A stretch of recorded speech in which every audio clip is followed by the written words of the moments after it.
how to fix Valorant graphics card problem easy and quick. If you want to fix this problem, all you need to do first just type here device manager, click on it, and now once you're here, click display adapters and then right click on your GPU and click update driver, and after that click search automatically for drivers and make sure your GPU is updated. Now let's move to the next step.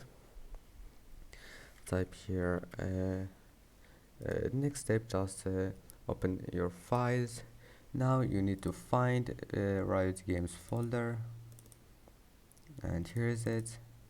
If you can't find it, just right click on your Valorant icon, then click here to go back and go to Valorant, and here we'll find it. Now just click live, shooter game, binaries, Win64, scroll down until you find Valorant, right click, properties, and here click compatibility. Now just make sure you will find it like that, enable this option and then click run in compatibility mode for Windows 8 and apply and OK.